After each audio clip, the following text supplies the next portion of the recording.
Halo semuanya, ketemu lagi sama aku Putri Fajar Ramadhani dari kelas 3PA 14 dengan NPM 1152117. Di sini di exhibition ketiga aku mau ngebahas tentang gangguan yang berhubungan dengan zat. Nah, jadi gangguan yang berhubungan dengan zat atau substance use disorder ini merupakan gangguan yang berhubungan dengan kondisi kesehatan mental yang disebabkan dengan penyalahgunaan zat tertentu yang dapat menyebabkan masalah kesehatan fisik, emosi, maupun sosial. Nah, jadi sebelum DSM-5 ini yaitu DSM-4-TR itu tuh penggunaan zat secara patologis ini terbagi menjadi dua, yaitu terbagi menjadi dua kategori, yaitu penyalahgunaan zat dan ketergantungan zat. Nah, kemudian dalam DSM-5 itu berubah menjadi satu kategori yang disebut penyalahgunaan narkoba. Nah, Kenapa diubah gitu kan? Karena di sini dari tinjauan literatur penelitian ini ketika sedang dalam persiapan untuk DSM-5 itu tuh menunjukkan adanya beberapa masalah dengan perbedaan dua kategori. Yang pertama, keandalan kategori penyalahgunaan narkoba yang buruk. Yang kedua, sebagian besar orang memenuhi kriteria penyalahgunaan, khususnya pada alkohol. Terus tidak terus mengembangkan ketergantungan seperti yang diyakini pada awalnya. Dan yang ketiga, analisis kriteria DSM menunjukkan bahwa kriteria tersebut mewakili satu dan bukan dua kategori yang berbeda. Nah, kemudian ada tiga istilah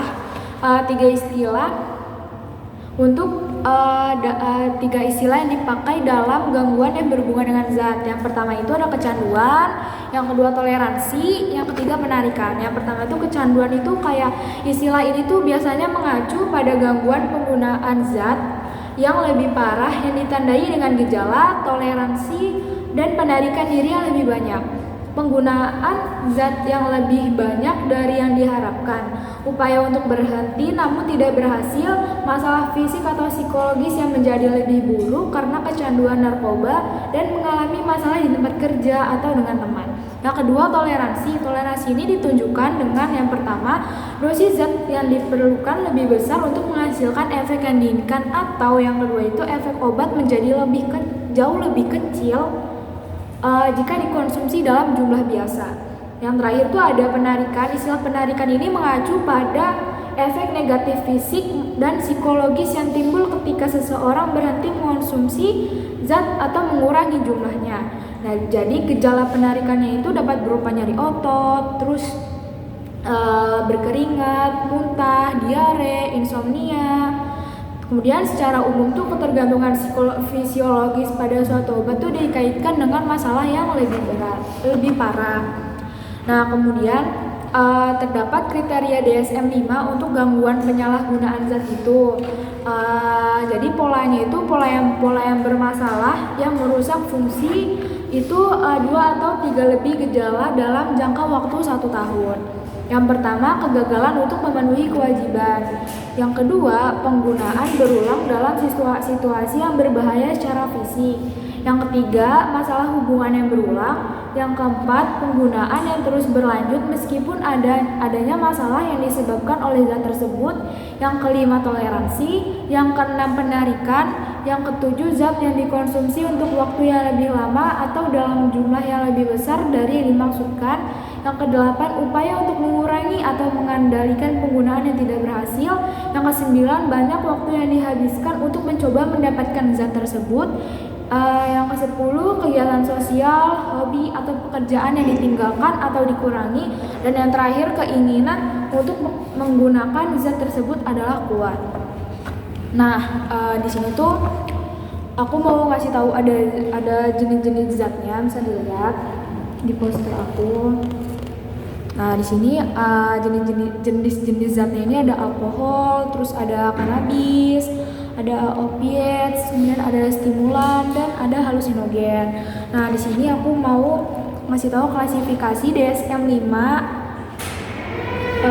Terus yang pertama tuh ada alkohol, related disorder. Nah, di dalam alcohol related disorder ini terbagi menjadi beberapa banyak lagi nih teman-teman. Ada alcohol use disorder, ada alcohol intoxication, ada alcohol withdrawal, ada alcohol induced mental disorder, kemudian ada unspecific alcohol related disorder. Kemudian yang kedua itu ada cannabis related disorder. Nah, di dalam cannabis related disorder ini juga terbagi menjadi beberapa bagian lagi. Kayak ada cannabis use disorder, ada cannabis intoxication, ada cannabis withdrawal, ada cannabis induced mental disorder, kemudian ada unspecific cannabis related disorder. Nah, kemudian ada kafein juga, kafein related disorder. Nah, ini juga terbagi menjadi beberapa bagian kayak sebelumnya. Ada caffeine intoxication, ada unspecific caffeine related disorder, ada caffeine induced mental disorder, dan yang terakhir ada hallucinogen related disorder. Di sini juga terbagi menjadi banyak. Ada penicillin use disorder, ada other hallucinogen use disorder, penicillin intoxication, other hallucinogen intoxication, ada hallucinogen persisting perception disorder, kemudian ada penicillin induced mental disorder, kemudian ada hallucinogen induced mental disorder, kemudian unspecific penicillin related disorder, dan ada yang terakhir unspecific hallucinogen related disorder. Nah, ini tuh kebetulan belum aku bisa bahas satu persatu karena banyak banget. Terus aku mau bahasnya sebagian kayak garis besarnya aja gitu. Nah, jadi aku mau yang jelasin yang alkohol related disorder. Nah, jadi di dalam alcohol related disorder ini kan ada alcohol use disorder. Nah, jadi alcohol use disorder ini atau gangguan penggunaan alkohol ini, jadi alkohol kan merupakan zat yang psikoaktif yang bersifat adiktif kan. Jadi zat ini adalah zat yang bekerja secara selektif, terutama pada otak, yang dapat menimbulkan perubahan pada emosi, kemudian perilaku, kemudian kognitif, persepsi, dan kesadaran seseorang. Di alkohol juga merupakan zat yang bisa menekan susunan syaraf pusat meskipun dalam jumlah kecil, mungkin mempunyai efek stimulasi ringan. Jadi orang yang secara fisiologis bergantung pada alkohol umumnya itu memiliki gejala yang lebih parah seperti toleransi atau penarikan. Dibandingkan orang tanpa toleransi atau gejala penarikan itu, efek dari penghentian alkohol secara tiba-tiba pada penggunaan berat mungkin cukup dramatis karena tubuh telah terbiasa dengan alkohol. Kemudian tuh kayak seseorang tuh mungkin merasa cemas, kemudian depresi, lemah, gelisah, dan tidak bisa tidur. Nah, dia juga mungkin mengalami tremor pada otot, terutama tuh pada jari, wajah, kelopak mata, bibir, dan lidah, serta denyut nadi, tekanan darah, dan suhu yang mungkin meningkat. Nah, dalam kasus yang relatif jarang terjadi, seseorang yang telah banyak minum alkohol selama beberapa tahun juga mungkin mengalami delirium tremens atau DT ketika kadar alkohol dalam darah turun secara tiba-tiba. Jadi orang tersebut menjadi mengigau dan juga gemetar serta mengalami halusinasi yang terutama bersifat visual serta mungkin juga bersifat taktil. Gangguan penggunaan alkohol seringkali merupakan bagian disebut dengan penyalahgunaan polydrug atau polydrug abuse, yaitu penyalahgunaan lebih dari obat dalam satu waktu. Misalnya, diperkirakan 80 hingga 85% orang yang menyalahgunakan alkohol ini merupakan perokok. Jadi komorbiditas yang sangat tinggi ini mungkin terjadi pada alkohol, dan nikotin memiliki toleransi silang, yang berarti nikotin dapat menyebabkan toleransi terhadap efek keuntungan dari alkohol dan sebaliknya. Kemudian terdapat jangka panjang dan jangka pendek dari penggunaan alkohol itu sendiri. Jangka pendeknya ini alkohol menghasilkan efek yang melalui interaksinya dengan beberapa sistem syaraf di otak. Ini merangsang reseptor GABA yang mungkin menjelaskan kemampuannya untuk mengurangi ketegangan. Nah, alkohol juga meningkatkan kadar serotonin dan dopamin yang mungkin menjadi sumber kemampuannya untuk menghasilkan efek yang menyenangkan. Dan terakhir, alkohol juga menghambat reseptor glutamat yang dapat menyebabkan efek kognitif dari keracunan alkohol seperti lambatnya berpikir dan kehilangan ingatan. Nah, dosis rendah alkohol nih sekitar 0,04 dalam darah hanya menyebabkan gangguan kecil pada fungsi motorik. Tapi misalkan dosis tinggi nih, dosis tinggi itu sekitar 0,08 itu dapat menyebabkan gangguan motorik yang lebih signifikan sehingga mengganggu kemampuan mengemudi. Nah, untuk jangka panjangnya pada orang lanjut usia yang menyalahgunakan alkohol secara kronis, kekurangan vitamin B kompleks dapat menyebabkan sindrom amnestik, yaitu kehilangan ingatan yang parah baik kejadian yang baru saja terjadi maupun yang sudah lama. Nah, kemudian ada gangguan penggunaan tembakau atau tobacco use disorder. Nah, gangguan ini tembakau kan nikotin ya. Nikotin ini adalah zat yang membuat ketagihan. Jadi itu jalur syaraf yang teraktivasi menstimulasi neuron dopamin di area mesolimik yang tampaknya terlibat dalam menghasilkan efek penguat dari sebagian besar obat. Di antara masalah medis lainnya terikat dengan hampir pasti disebabkan atau diperburuk oleh merokok dalam jangka panjang adalah emfisema atau kanker laring dan kerongkongan. Kemudian pankreas, kandung kemih, leher rahim dan perut. Terdapat komplikasi selama kehamilan itu misalkan terdapat pada perempuan yang sedang hamil, kemudian sindrom kematian bayi mendadak, periodontitis dan sejumlah gangguan kardiovaskular. Nah, kemudian terdapat ganja. Di sini tuh ganja tuh cannabis related disorder, ganja atau marijuana atau marabis. Nah, jadi ganja ini tuh terdiri dari daun yang dikeringkan dan dihancurkan serta pucuk berbunga dari tanaman ganja atau cannabis sativa. Jadi berdasarkan Undang-Undang Nomor 35 Tahun 2009, ganja merupakan jenis narkotika yang dilarang untuk pelayanan kesehatan dan hanya digunakan untuk penelitian dan pengembangan ilmu pengetahuan.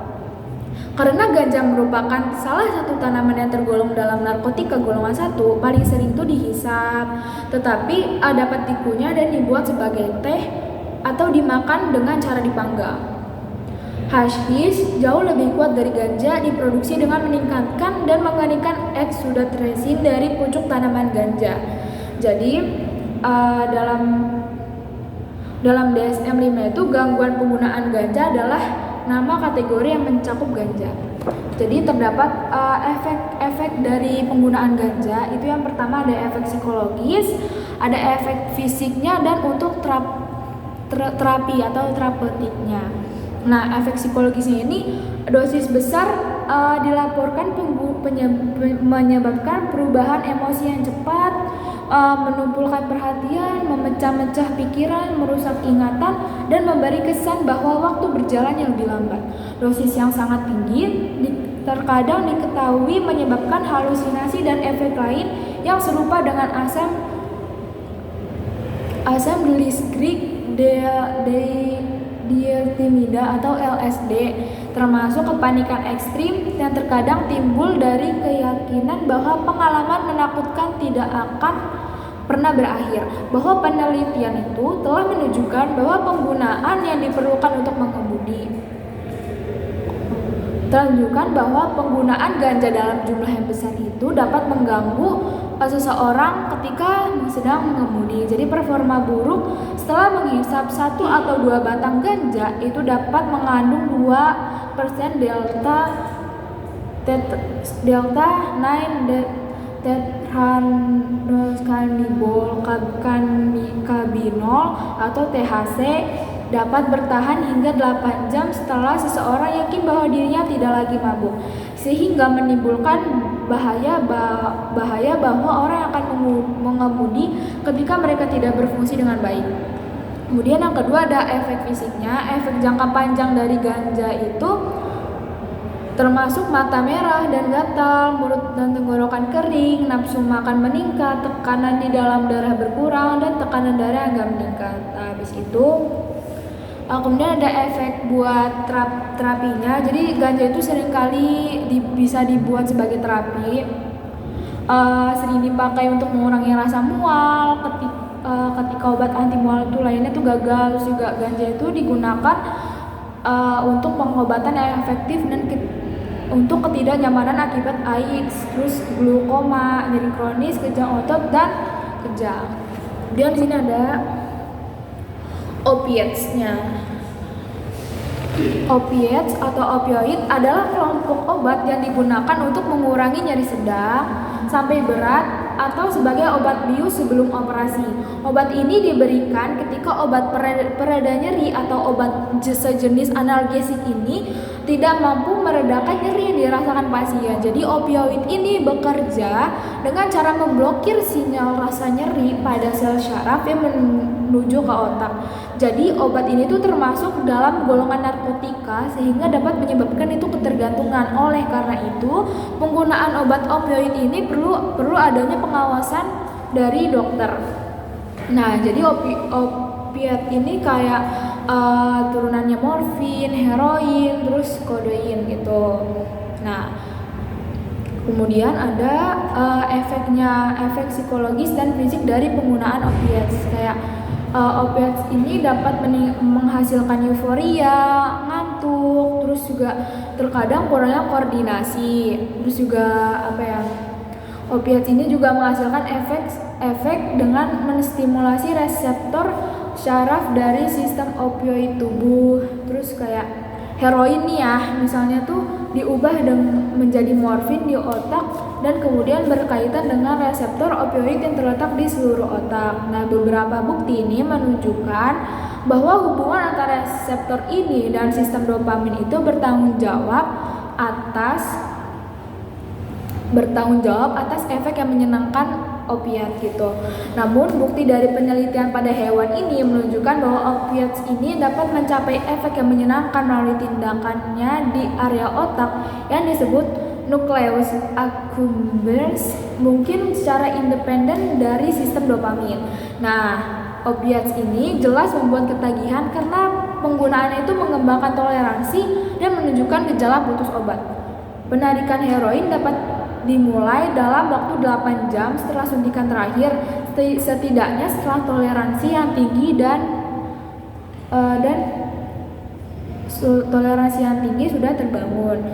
Jadi selama beberapa jam berikutnya, itu setelah penghentian obat dimulai, orang biasanya mengalami nyeri otot, bersin dan berkeringat, menjadi nangis dan banyak menguat.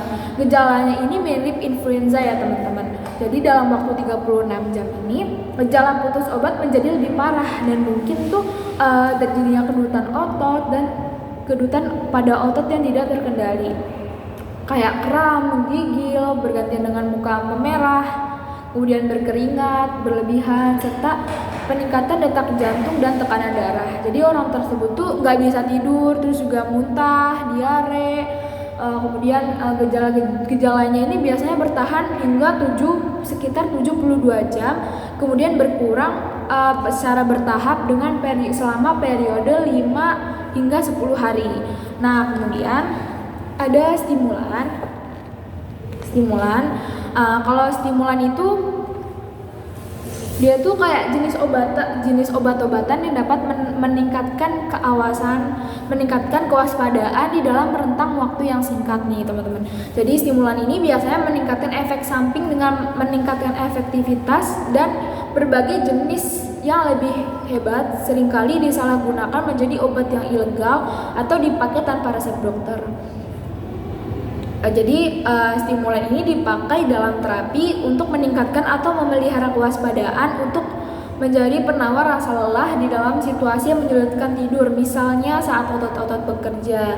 Untuk menjadi penawar keadaan tidak normal, ia mengurangi kewaspadaan atau kesadaran, seperti di dalam narkolepsi, untuk menurunkan bobot tubuh atau phentermine.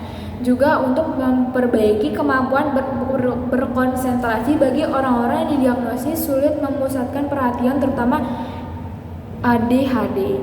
Nah, jenis obat di stimulan ini tuh ada dua jenisnya, ada amfetamin sama kokain. Amfetamin ini sebagai stimulan sintetiknya, untuk kokain ini sebagai stimulan yang alami, yang diekstraksi dari daun koka. Nah, untuk amfetamin ini seperti benzedrin, ada dexedrine, ada methadone gitu, menghasilkan efek dengan menyebabkan pelepasan norepinefrin dan dopamin, dan menghalangi pengambilan kembali neurotransmitter. Amfetamin ini dikonsumsi secara oral atau intravena dan dapat membuat ketagihan, dapat membuat ketagihan. Jadi kesadaran meningkat, fungsi usus terhambat, dan nafsu makan berulang. Oleh karena itu dapat digunakan dalam diet. Kemudian penggunaan dosis yang besar itu dapat membuat seseorang menjadi gugup, gelisah, dan bingung. Gejala lainnya itu termasuk jantung berdebar, sakit kepala, pusing, dan sulit tidur. Nah, toleransi terhadap amfetamin ini berkembang lebih cepat, sehingga diperlukan lebih banyak obat yang menghasilkan efek stimulasi. Nah, kemudian ada kokain. Kokain ini memiliki efek selain mengurangi rasa sakit, ia bekerja secara cepat di otak, menghalangi pengambilan kembali dopamin di daerah mesolimbik. Kokain ini menghasilkan keadaan yang menyenangkan karena dopamin yang tertinggal di sinapsis memfasilitasi transmisi syaraf. Jadi kokain ini dapat meningkatkan hasrat seksual, dapat meningkatkan perasaan percaya diri, kesejahteraan, dan tidak terkena lelah. Overdosisnya itu dapat menyebabkan halusinasi, kemudian menggigil, terus ada juga mual, ada insomnia gitu. Nah, habis itu ada halusinogen. Untuk halusinogen ini untuk LSD dan other hallucinogen itu istilah yang saat ini digunakan untuk asam delisergic denfilimida atau LSD, dan obat lain dengan efek serupa adalah halusinogen yang mengacu pada efek utama obat tersebut atau halusinasi. Berbeda dengan halusinasi pada skizofrenia, halusinasi di sini itu biasanya dikenali oleh penderita sebagai akibat dari obat tersebut gitu. Jadi itu selain halusinasi, LSD juga dapat mengubah indera seseorang terhadap waktu. Sepertinya berjalan lambat. Seseorang yang menggunakan LSD mungkin mengalami perubahan suasana hati yang tiba-tiba, namun juga dapat mengalami peningkatan kesadaran sehingga ia tampak menghargai pemandangan dan suara yang belum pernah ada sebelumnya. Kemudian ekstasi dan PCP.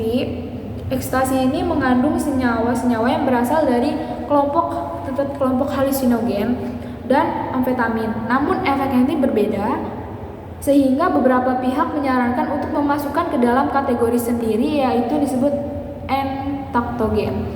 Nah, ekstasi ini berperan dalam pelepasan dan pengambilan kembali serotonin.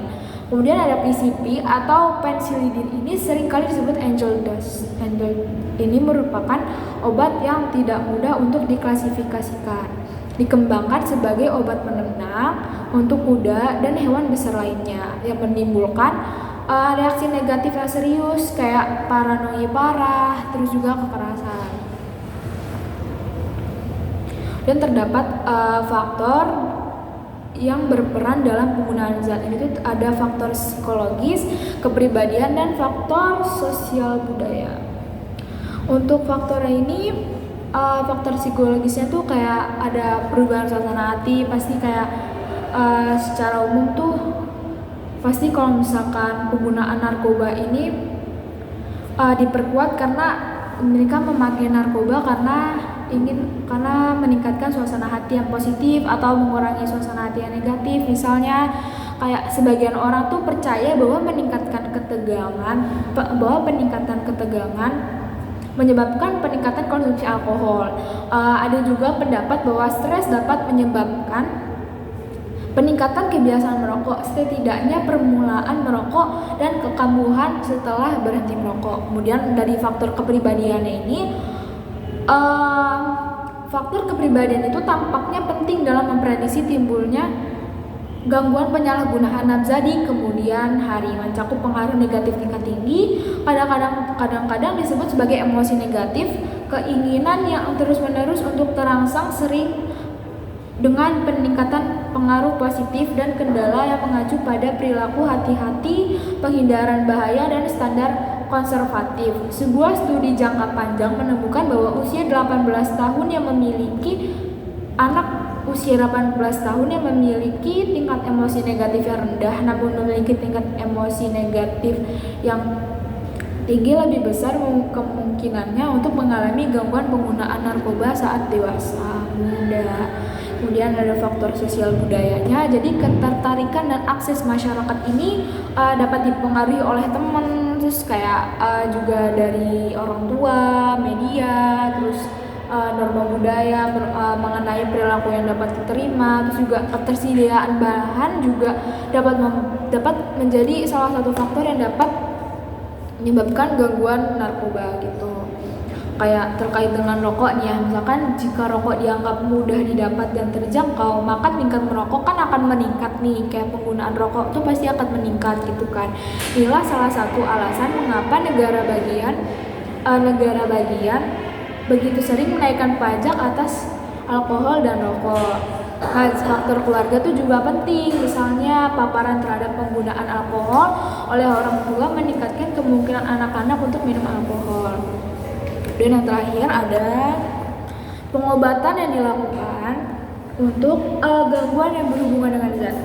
Jadi pengobatannya itu ada CBT atau Cognitive Behavioral Therapy, ada farmakoterapi, ada terapi individu atau kelompok, ada detoksifikasi, ada terakhir program pemulihan dan dukungan sosial. Nah, jadi CBT atau Cognitive Behavioral Terapi ini membantu individu mengidentifikasi dan mengubah pola pikir perilaku yang mendukung penggunaan zat. Selain itu juga alat dan strategi untuk mengidentifikasi dan mengatasi pola pikir dan perilaku yang mendukung penggunaan zat.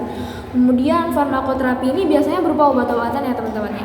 Kayak itu dapat digunakan untuk membantu mengurangi keinginan dan meringankan gejalanya. Terus kayak ada contohnya tuh kayak ada naltrexone, ada metadon, ada buprenorfin, kemudian ada lain-lain gitu. Terus ada terapi individu atau kelompok, menggunakan sesi konseling individu atau kelompok untuk membahas penyebab penggunaan zat, mengidentifikasi faktor pemicunya, kemudian mengembangkan strategi untuk mengatasinya. Ada detoksifikasi atau detox, ini melibatkan adanya pengawasan medis selama penarikan zat untuk membantu mengurangi gejalanya. Biasanya tuh dapat dilakukan di lingkungan khusus nih, kayak di pusat rehabilitasi gitu, yang mengharuskan penderitanya itu menetap di dalam suatu waktu yang sebenarnya bisa dilakukan di rumah gitu.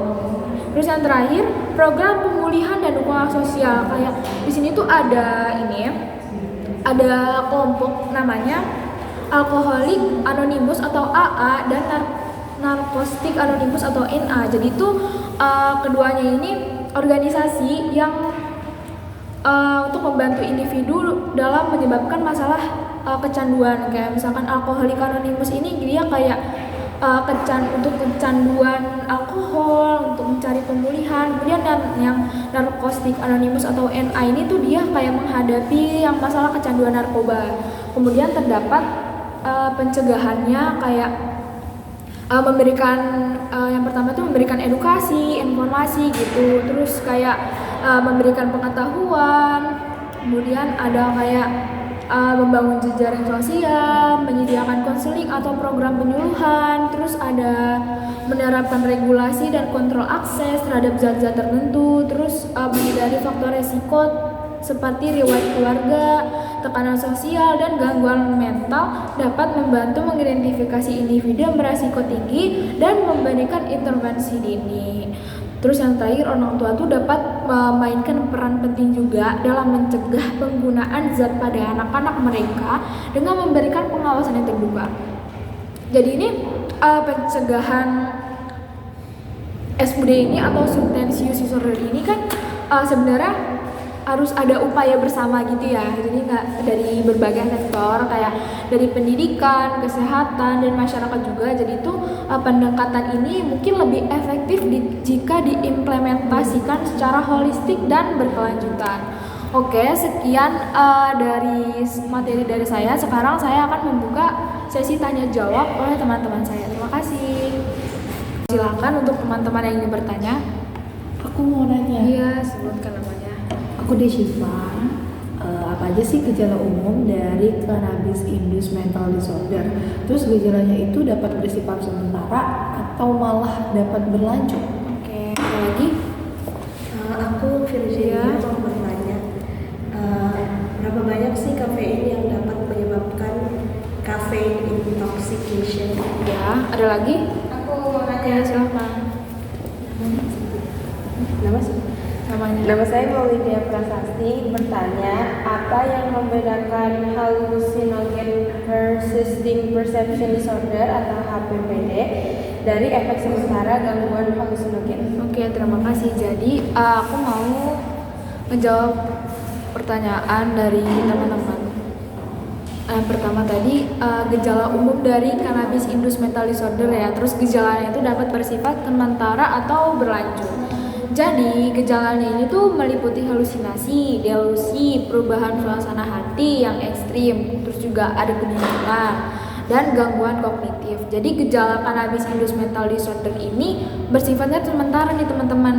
Tapi ada beberapa kasus mereka tuh bisa berlanjut atau berkontribusi pada munculnya gangguan mental dalam jangka panjang gitu. Terus yang kedua, berapa banyak kafein sih yang dapat menyebabkan caffeine intoxication? Jadi toleransi terhadap kafein itu bervariasi ya. Tapi gejalanya ini biasanya muncul saat mengonsumsi kafein lebih dari 400 mg per hari atau setara dengan sekitar 4 cangkir kopi. Jadi penting untuk diingat bahwa toleransi terhadap kafein dapat bervariasi pada individu, dan gejalanya itu, gejala caffeine intoxication ini juga dapat terjadi pada dosis yang lebih rendah pada individu yang kurang terbiasa dengan kafein. Yang terakhir, apa sih yang membedakan hallucinogen persisting perception disorder atau HPPD dari efek sementara penggunaan halusinogen? Nah, jadi HPPD ini membedakan diri dengan memunculkan gejala persisten atau berulang. Jadi bahkan secara penggunaan halusinogen dihentikan, sementara efek sementara dari halusinogen ini biasanya bersifat sementara dan berlangsung selama durasi pengaruh zat tersebut. Jadi itu mereka cenderung normal setelah zat tersebut keluar dari sistem mereka gitu. Oleh karena itu penting untuk dicatat bahwa pada beberapa kasus, terutama penggunaan yang berlebihan atau pada individu tertentu, mungkin menjadi gejala yang berulang atau menetap setelah pengaruh langsung berakhir. Ini dapat menjadi ciri dari kondisi seperti hallucinogen persisting perception disorder atau HPPD, di mana individu mengalami episode berulang dari pengalaman visual atau sensorik yang mirip dengan pengalaman saat menggunakan halusinogen meskipun tidak sedang dalam pengaruh tersebut. Oke, sekian dari saya. Wassalamualaikum warahmatullahi wabarakatuh. Dadah. See you.